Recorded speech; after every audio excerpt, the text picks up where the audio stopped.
Namaskar everyone. Welcome to my channel, Soul Healer Ankita Agrawal and Divine Blessings to you all. एक बहुत ही अच्छा session किया था और जिन सर का सेशन था उनको भी ये सेशन इतना अच्छा लगा कि उन्होंने कहा कि मैम इसका वीडियो ज़रूर बनाइएगा। तो अभी फ़िलहाल में किया हुआ सेशन है, तो आप सबके साथ भी शेयर करना चाहूँगी। सच में ही ये सेशन बहुत ही अच्छा है। हालाँकि सेशन तो सारे ही अच्छे हैं। सब कर्म होते हैं जो एनर्जीज अनरिजॉल्व रह जाती हैं कहीं-कहीं से और उसको जब रिजॉल्व करते हैं तो सारे ही सेशन अच्छे हैं, लेकिन ये एक बड़ा ही अलग तरह का सेशन रहा। आपको भी सुनकर बहुत अच्छा भी लगेगा और जब आप इसको समझेंगे तो बहुत डीप इनसाइट्स आपको मिलेंगी। तो एक सर ने कांटेक्ट किया था और उनकी शादी को 20-25 साल हो गए हैं। बहुत ही ज़्यादा परेशान थे। जब से शादी हुई है तब से बहुत ही खराब मैरिड लाइफ है। बहुत ही प्रताड़ित रहे हैं मेंटली, इमोशनली और काफ़ी बदनामी उनकी कर दी गई है। वैसे तो इस जन्म में वो बहुत ही सज्जन हैं, ईमानदार हैं और जैसा एक पर्सन को आप आदर्शवादी सा समझ सकते हैं, वो बिल्कुल वैसे ही हैं। लेकिन उनकी मैरिड लाइफ बड़ी खराब थी और जैसे-जैसे इतना लंबा टाइम होता ही जा रहा था, वैसे-वैसे अब उनके लिए वो सब अनबेरेबल हो रहा था। अब नहीं सहन कर पा रहे थे। तो सोचते थे कि मैंने ऐसा क्या किया है, जिसकी सज़ा मुझे मिल रही है? कुछ तो किया ही होगा। तो इस बात की उनको क्लैरिटी थी कि शायद उन्होंने ही कुछ किया है और किसी भी पास्ट लाइफ के कर्म को रिज़ॉल्व करने के लिए अकाउंटेबिलिटी बहुत ज़रूरी है। ज़िम्मेदारी लेना बहुत ज़रूरी है कि मैंने ही शायद कुछ किया है, जिसकी सज़ा मुझे मिल रही है। जब तक हम शिकायती मोड में रहते हैं, तब तक वो रास्ते भी नहीं खुलते हैं और अगर किसी वजह से रास्ते खुल भी गए, तो भी वो हीलिंग उतनी हो ही नहीं पाती है। तो ये बहुत ही अच्छी बात थी कि उन्होंने समझा इस चीज़ को, अकाउंटेबिलिटी ली और फिर उन्होंने और भी चीज़ें बताई कि कैसे पैसों से भी उन्हें परेशान किया जा रहा है। उनकी वाइफ़ और वाइफ़ के घरवाले सब मिलकर इन्हें परेशान कर रहे हैं। बहुत ही लाखों-लाखों रुपए इनके अ, ले लिए हैं और कोर्ट केस भी चल रहा है। मतलब बहुत ही ज़्यादा फँसे हुए हैं। बहुत ही स्थिति खराब थी उनकी। काफ़ी परेशान भी थे। अब इतने टाइम से जब चीज़ें खराब हों, तो हर किसी का मनोबल टूट ही जाता है। फिर वाइफ़ के घरवालों ने इनके ऊपर खतरनाक ब्लैक मैजिक भी करा रखे हैं। तो बड़ी ही परेशानी, जॉब में भी परेशानी आ रही है और बार-बार सुसाइडल अटेम्प्ट्स आते हैं, ऐसे थॉट आते हैं कि बस इससे तो मर ही जाऊँ। इतना कोई समझदार होते हुए अगर कोई इस तरह की विचारधारा में चला जाता है, तो कैसा खराब ब्लैक मैजिक उनके ऊपर किया गया है। तो उनकी हमने पास्ट लाइफ थेरेपी जब की, तो एक तो बहुत ही अच्छा देख रहे थे और जब उन्होंने देखा, तो इन्होंने अपने आप को एक देवता के रूप में देखा, देवलोक में देखा कि वो डायमेंशन में है और ये धरती लोक की बात नहीं है, एक डायमेंशन में है, जहाँ पर प्रकाश है, सारी चीज़ें प्रकाश की बनी हुई हैं और बहुत ही सुंदर उन्होंने वस्त्र पहन रखे हैं, जैसे देवताओं के होते हैं। मुकुट लगा रखा है और सुंदर-सा स्वरूप है उनका और यहाँ पर उन्होंने ये बताया देखकर कि वो जल तत्व के देवता हैं और पहले ही सीन में इन्होंने ऐसा देखा कि ये देव सभा में बैठे हुए हैं और एक बड़े देवता हैं, जो सारे ही देवताओं के हेड हैं। तो वो इनसे नाराज़ हो रहे हैं और पूछ रहे हैं इनसे, "क्या तुम्हारा किसी दूसरी जाति से संपर्क हुआ है?" ये सिर झुकाकर खड़े थे अपने लोक की मर्यादाओं का उल्लंघन क्यों किया है? वो नाराज़गी से पूछ रहे थे। तुमने अपनी सारी शक्तियाँ गँवा दी हैं और अब तुम्हें इस लोक से जाना होगा। उन्होंने और आगे सुना कि इतने ज्ञानवान होकर भी तुमने ये गलती क्यों की? तुम्हें पहचान क्यों नहीं हो पाई? अब ये तो सिर झुकाए ही खड़े थे, तो इसका मतलब तो इन्होंने कुछ गलती ही की है, जो वो देवता नाराज़ हो रहे थे। तो फिर आगे इन्होंने देखा कि इन्हें उस लोक से निकाल दिया गया है और उसके बाद फिर ये धरती पर आ गए हैं, जो भी प्रायश्चित-वायश्चित करने के लिए, चीज़ों को ठीक करने के लिए आए हैं। अब इन्होंने क्या गलती की ऐसी, जो वो नाराज़ हो रहे थे और एक देवलोक के देवता ऐसे पृथ्वी पर आ गए, कुछ ना कुछ बड़ी बात हुई होगी, है ना? तो जब हम पीछे गए, इनको और पीछे लेकर गए, तो इन्होंने देखा, ये जल तत्व के देवता थे, तो इनको एक जल के एरिया की देखभाल करनी थी। तो वहाँ पर ये विचरण कर रहे थे, तो एक अप्सरा आई, बहुत ही सुंदर सी, और उसने पता नहीं किस तरह से इनको इन्फ्लुएंस कर दिया कि ये उसके साथ आकर्षित होने लग गए उसकी तरफ। और उसके बाद वो मिलने लग गए। उसी समय की बात है, मतलब अ, पास में आए वो, और पता नहीं कैसे ये इनके इन्फ्लुएंस में आ गए, मतलब उसने कुछ जादू टाइप का सा कुछ चलाया था, कुछ माया सी की, और इनके हार्ट चक्र पर उसने अपना हाथ रखा और इन्होंने अपना हाथ उसके आज्ञा चक्र पर रखा, और अचानक से सारी शक्तियाँ ट्रांसफ़र हो गईं। मतलब इनकी अपनी शक्ति उसके पास चली गई और उसकी जो एनर्जी थी वो इनके अंदर आ गई। और जब ऐसा हो गया, अब तो वो अप्सरा गायब हो गई और इन्हें पता लगा कि ये क्या हो गया इनके साथ? ये अचानक से कैसे हुआ है ना? अब जब इन्होंने पता लगाया, तो इन्होंने देखा कि वो जो अप्सरा थी, वो एक राक्षसी थी और भेष बदल कर आई थी, इनको छल करने के लिए। और वो इसी तरह से ही करती है, जिसकी भी शक्तियाँ उसे लेनी होती हैं, इसी तरह से वो करती है, और भी देवताओं की शक्तियाँ उसने ली हैं, है ना? और वो पाताल की राक्षसी थी, और उस राक्षसी को इन्होंने अपनी वाइफ़ के रूप में पहचाना। मतलब इनकी वाइफ़ डीमन है वही। और फिर ये तो इनके साथ छल हुआ, इसमें तो इनकी कोई गलती नहीं है। फिर और इनको और रूठ दिखाया कि क्या वजह है कि आप ऐसे धोखा खा गए? आप इतने ज्ञानवान होते हुए भी क्यों ऐसा हो गया आपके साथ? तो ये और पीछे गए और इन्होंने देखा कि उस लोक में ही जिसमें ये रहते थे, वहाँ पर एक सुंदर-सी स्त्री है, जो कि अ, इन्हीं के आस-पास साथ में है, और वो इनसे बहुत प्रेम करती है और वो इनसे शादी करना चाहती है। लेकिन ये सीरियस नहीं थे, तो इन्होंने मना कर दिया। अब जिस तरह से मना किया है, उससे वो बहुत नाराज़ हो गई। नाराज़ होकर उसने इनको श्राप दे दिया कि एक स्त्री ही तेरे पतन का कारण बनेगी। और वो जो लड़की थी, वो भी बहुत हाई सोल थी, तो उसका वचन होने ही थे, वो तो सच होने ही थे, क्योंकि वो भी एक हाई सोल थी। तो तब ये समझ में आया कि क्यों ये ऐसे धोखा खा गए। तब उन्होंने उसके श्राप को गंभीरता से नहीं लिया था और अपना काम करते रहे थे। उसके बाद से वो राक्षसी जो थी, इस तरह से इनके साथ छल कर गई। इन्होंने वो जो देवताओं के हेड थे, बहुत समझाया कि मेरे साथ छल हुआ है। उन्होंने कहा नहीं, तुमने देवलोक की मर्यादाओं का उल्लंघन किया है, तो तुम्हें यहाँ से तो जाना ही पड़ेगा, अब तुम यहाँ नहीं रह सकते हो, और इस चीज़ को तुम्हें रिज़ॉल्व भी करना पड़ेगा।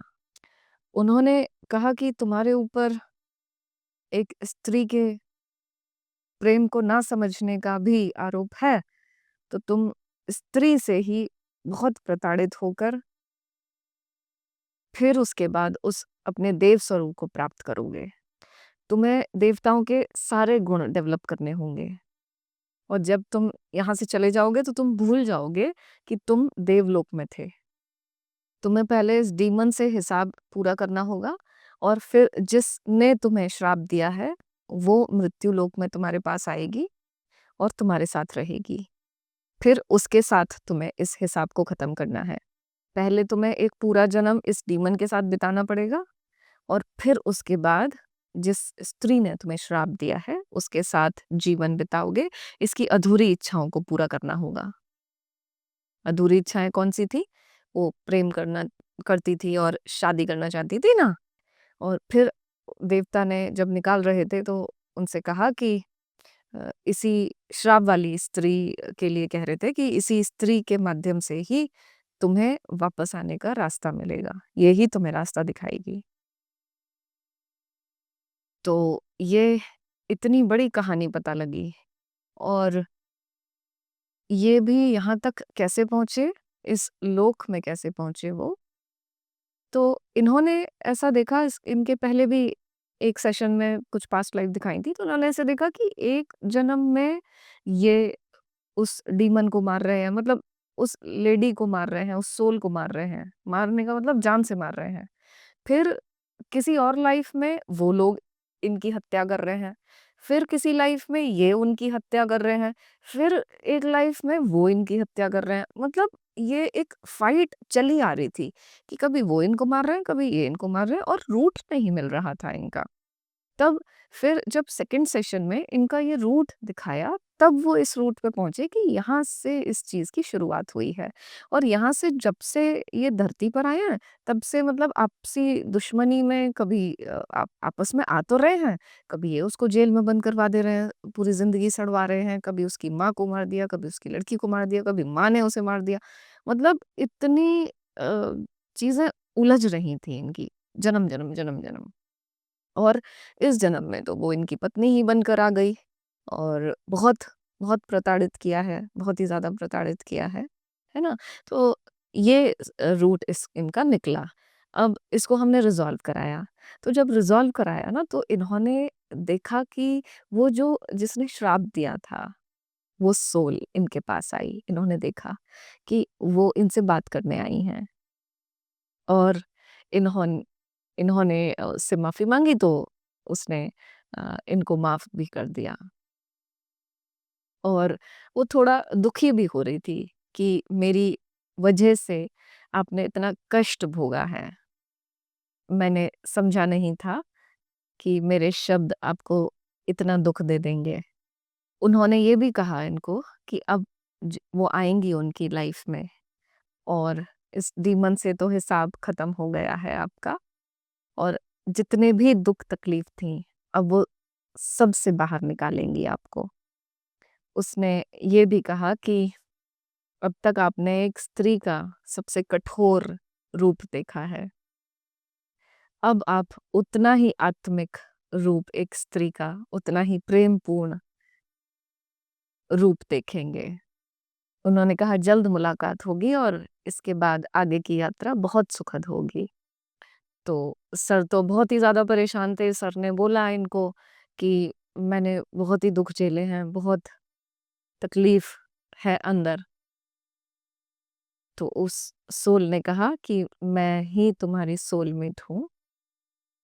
ट्विन जैसे सोल होती है ना, एक ही ऊर्जा की बनी हुई, तो मैं ही तुम्हारी सोलमेट हूँ। और जो सुख मैं तुम्हें तब देना चाहती थी, अब उससे भी ज़्यादा दूँगी। उन्होंने आगे कहा कि तुम अब इस डीमन को भी माफ़ करो और इससे रिज़ॉल्व कराओ। और अंकिता मैम से मिलने का रास्ता भी मैंने ही तुम्हें दिखाया था। क्योंकि ये इस प्रताड़ना से गिरते जा रहे थे और अपने आप को बिल्कुल ही भूल चुके थे। तो इस सोल ने इनको हेल्प की ऐसे। फिर सर को तो विश्वास ही नहीं हो रहा था। उन्होंने कहा ये कैसे पॉसिबल होगा, मैं तो बहुत ही फँसा हुआ हूँ। तो उस सोल ने जवाब दिया कि अब ये समय ख़त्म होने वाला है। मैं आऊँगी, मुझ पर भरोसा रखो। ये सारी चीज़ें भी मैंने ही सही की हैं। आपका जो पद था देवलोक में, मैं ही आपको वापस आकर दिलवाऊँगी। मैं तो आपका बहुत युगों से वेट कर रही थी। अब आपने मेरे प्रेम को पहचाना है। तो सर को तो अभी भी विश्वास नहीं हो रहा था, क्योंकि बहुत ही ज़्यादा परेशान थे लाइफ में, कुछ भी ठीक नहीं हो रहा था बहुत समय से। तो इन्होंने फिर पूछा कि तुम मुझे पहचानोगी कैसे? तो उन्होंने कहा कि मैं ब्रह्मांड से आई ही हूँ तुम्हारे लिए। आपको सिर्फ एक पल लगेगा मुझे पहचानने में। मनुष्य लोक में आपका जितना भी कठिन समय था, वो अब खत्म हो रहा है। और उन्होंने वचन दिया मिलने का कि मैं आपकी सोलमेट ही हूँ, और मैं इसी समय का वेट कर रही थी जब आप मुझसे मिलें इस तरह से एनर्जिकली। इस डीमन का समय अब खत्म होने वाला है और वापस फिर देवलोक में जाएंगे। फिर सर ने फिर बताया कि इस डीमन से ही सब कुछ ये चेन शुरू हुई है, और मुझे अपने सोलमेट के प्रेम को समझने में इतना समय लग गया, इसीलिए ये अभी तक भी रिजॉल्व ही नहीं हो पा रहा था। उस सोल ने आगे ये भी कहा कि आपको जो जो रास्ता दिखाया जा रहा है, आप उस पर चलते रहिए। फिर इन्होंने पूछा कि कैसे मिलोगी मुझसे? तो उन्होंने कहा कि मेरे ही माध्यम से मिलेंगी। मतलब अंकिता मैम के माध्यम से मिलूंगी मैं तुम्हें, और बहुत जल्दी तुम्हारी लाइफ में आऊंगी। इनके टच में ही रहना है। अब ये तो ब्रह्मांड पता नहीं क्या-क्या प्लानिंग कर लेता है, और हमेशा ही मैं तो यही कहती हूँ कि मैं तो माध्यम हूँ। कभी जो चीज़ें सोची नहीं हैं, वो सारी होने लग जाती हैं, घटित होती हैं। तो हम तो कभी भी ऐसा नहीं सोच सकते हैं कि हम इतनी बड़ी-बड़ी चीज़ें कर सकते हैं। लेकिन अगर ब्रह्मांड चाहे तो वो किसी को भी माध्यम बनाकर कुछ भी करा सकता है। तो सर ने ऐसा कहा कि ये कह रही हैं कि मैं अंकिता मैम के थ्रू ही आपसे मिलूँगी, इनके माध्यम से ही आप आपसे मिलूँगी। तो अब पता नहीं कैसे मिलना है। और फिर सर ने एक बहुत ही अच्छा एक्सपीरियंस किया। जब ये सब बातें हो रही थी, मैंने तो बहुत जल्दी-जल्दी बता दी हैं, लेकिन धीरे-धीरे सारी चीज़ें हो रही थी। थेरेपी में तो धीरे-धीरे चलता है ना? तो सर ने ऐसा बताया कि इनकी सोलमेट ने इनको हग किया है, उस आत्मा ने। और ये भी आत्मिक रूप में ही थे, फिज़िकली तो फ़ील कर नहीं सकते थे। लेकिन इन्होंने ऐसा कहा कि जितने आत्मीयता के साथ इन्होंने मुझे हग किया है, मैंने आज तक कभी किसी को ऐसा हग नहीं किया, और कभी ऐसा महसूस नहीं किया। सारी एनर्जी मेरी हल्की हो गई है। मुझे बहुत ही अच्छा लग रहा है, और एक्सप्रेस नहीं कर सकते कि कैसा फ़ील हो रहा है। तो बहुत ही अच्छा सेशन रहा इनका, और जो चीज़ें और भी रिज़ॉल्व करानी थी, वो मैंने इनकी रिज़ॉल्व करा दी। और इनको बहुत सारे गाइडेंस भी मिले हैं, जो कि जैसे-जैसे जिस रास्ते पर चलना है, जिस तरह से वो डीमन से इनका होता चला जाएगा, हिसाब पूरा हो जाएगा। और ऐसा सिर्फ़ इन्हीं के सेशन में नहीं है, अभी फ़िलहाल में जितने केसेज़ आए हैं ना, उसमें डीमन का कहीं न कहीं कोई एंगल निकला है। और पता नहीं ये कुछ ऐसा टाइम ही चल रहा है कि जो बहुत हाई सोल्स हैं, जो किसी वजह से डीमंस की चक्कर में फँस गई थीं, तो अब उनके निकलने का वक़्त आ रहा है। और सर ने ऐसा भी बताया कि किसी टाइम इनकी सोलमेट मेरे कॉन्टैक्ट में रही हैं, और इन्होंने ही मुझे ज़िम्मेदारी दी थी कि आप इनको निकाल कर लाओगी। अब मुझे तो कुछ याद नहीं है, लेकिन वो अगर सोल उनकी वैसा कह रही हैं, तो हो भी सकता है। सेशन के बाद सर ने जो एक्सपीरियंस अपना शेयर किया, उनको बहुत ही अच्छा लग रहा था, बहुत लाइट फ़ील हो रहा था, और पहली बार वो हँस-हँस कर बात कर रहे थे, खुश थे। तो इस तरह से जब उन्हें खुश देखा, तो मुझे भी अच्छा लग रहा था, और हर किसी को अच्छा लगेगा। तो देखो, कितनी भी परेशानी जीवन में चल रही हो, लेकिन जब हम अकाउंटेबिलिटी ले लेते हैं, जब हम ज़िम्मेदारी ले लेते हैं कि शायद हमारे ही कर्मों का कुछ फल है, कुछ तो हमने ज़रूर गड़बड़ कर दी है, कुछ तो गलत कर दिया है, तभी रास्ते खुलते हैं ठीक होने के। अब वो सोल जो थी, इनकी सोलमेट, वो तो कब से इनकी हेल्प करने के लिए कोशिश कर रही होगी, लेकिन जब तक इन्होंने अकाउंटेबिलिटी नहीं दी, तब तक वो रास्ता इनके लिए नहीं खुला। और मैं हमेशा यही कहती हूँ अपने स्टूडेंट्स को, सभी लोगों को यही बताती हूँ कि ब्रह्मांड हमेशा से ओपन है, बस आप ओपन नहीं हैं। आपने अपने दरवाजे बंद कर रखे हैं, ब्रह्मांड हमेशा से हेल्प करने के लिए तैयार है ना? जैसे ही इन्होंने अपनी तरफ से ओपन किया वो डोर, तो इनके लिए वो रास्ते खुल गए, इनकी जो हेल्पिंग सोल्स थी, वो इनको कनेक्ट करने लग गईं। और देखो कैसे-कैसे करके इन्होंने चीज़ों को रिज़ॉल्व करा लिया। और ऐसा इन्हीं के साथ नहीं, और भी लोगों ने बताया है कि सेशन में देखा उन्होंने कि अ, इन्होंने ही, हमारे जो सोल गाइड हैं, इन्होंने ही हमें आप तक पहुँचाया है। तो मैं तो माध्यम हूँ सिर्फ़, ब्रह्मांड हमेशा से आपकी हेल्प के लिए तैयार है। बस आप ज़िम्मेदारी लीजिए और अपने ऊपर काम कीजिए, है ना? लर्निंग ले लो अपनी परिस्थितियों से कि हमें क्या लर्न करना है इसमें। जैसे इन्होंने लर्निंग ली, इनकी मैरिड लाइफ़ इतनी ख़राब रही, तब इन्हें उस प्रेम की वैल्यू हुई, उस प्यार की वैल्यू हुई, है ना? कि प्रेम होता क्या है? ये तो बिल्कुल निराश हो गए थे कि अब तो कुछ चाहिए ही नहीं है, बस मैडम एक तो ये जो कर्म है, ये ख़त्म करा दो मेरे, जिससे कि मैं आगे ये कर्म ना कैरी कर लूँ, और दूसरा मेरे अध्यात्म का मार्ग खुल जाए। बस ध्यान ही करना चाहता हूँ, मैं बस अब तो बहुत परेशान हो गया हूँ, अब नहीं आऊँगा दुनिया में। बस मेरा तो सब कुछ यहाँ से निबट जाए, उस तरह से बात कर रहे थे।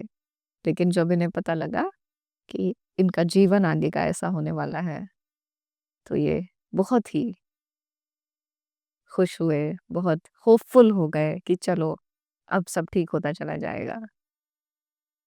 तो अब आपके मन में ये भी सवाल आ सकता है कि इनकी तो कोई गलती ही नहीं थी, वो तो छल किया था राक्षसी ने, वो तो ऐसा किया था, वैसा किया था। देखो, जो हायर सोल्स होती हैं ना, उनकी एक छोटी-सी गलती भी बहुत बड़ी सज़ा बन जाती है। अब एक स्त्री के प्यार को ना समझ पाना, उस प्रेम को ना समझ पाना, तो ये एक गलती रही। जब हम चीज़ों को रिजेक्ट करते हैं, जब हम लोगों को रिजेक्ट करते हैं, तो ये हमारे लिए ब्लॉकेज बन जाता है। आप सबके लिए भी, आप देखो कि आप किन-किन चीज़ों को रिजेक्ट करते हो। रिजेक्ट नहीं करना चाहिए कभी भी, है ना? आप भले ही दूरी बनाओ, लेकिन रिजेक्ट मत करो, दोनों में फ़र्क है। और दूसरा, इतने ज्ञानवान होने के बाद भी वो छल गए। क्यों छल गए? उसके मोह में आकर। इसका मतलब उनके अंदर अभी भी कोई कमज़ोरी थी, है ना? जिसकी वजह से वो छल गए। तो इस कमज़ोरी को भी दूर करना बड़ा ज़रूरी था। तो अब जब ऐसा था, अगर वो और जन्मों में, किसी जन्म में भी लर्निंग ले लेते, तो यहाँ तक इतना नहीं खींचता। किसी भी जन्म में उन्हें अकल ही नहीं आई। वो तो करते रहे, चलते रहे, जैसा उनको समझ में आता रहा। कभी युद्ध के मैदान में मार रहे हैं, कभी कुछ कर रहे हैं, कभी तांत्रिक बनकर वो उनको सारा खराब कर रहे हैं, मतलब पूरा खत्म कर दिया उनके परिवार को। उस तरह से बहुत सारी चीज़ें ऐसी हुई, जो कभी समझ नहीं आ पाई। समझ उन्हें इसी जन्म में आई। तो जब समझ में आ गई, जब ज़िम्मेदारी ली, रास्ते खुल गए, और कितने जन्मों की इनकी सफ़रिंग कितनी आसानी से ठीक होती चली गई। बस थोड़ा-सा समय और है, और इनकी चीज़ें बिल्कुल ठीक हो जाएँगी, है ना? हमेशा होपफुल रहिए, शिकायत कभी मत कीजिए ईश्वर से। ब्रह्मांड सब कुछ कर रहा है। ब्रह्मांड आपके लिए ही है, आपके साथ है। ज़रूरत है आपको अपनी तरफ से ब्लॉकेज खोलने की। आप खुल जाओ, चीज़ें ठीक होती चली जाएँगी। तो चैनल को सब्सक्राइब कर लीजिए, वीडियो को लाइक, शेयर और कमेंट कीजिए, और आज की वीडियो में इतना ही। Thank you for watching.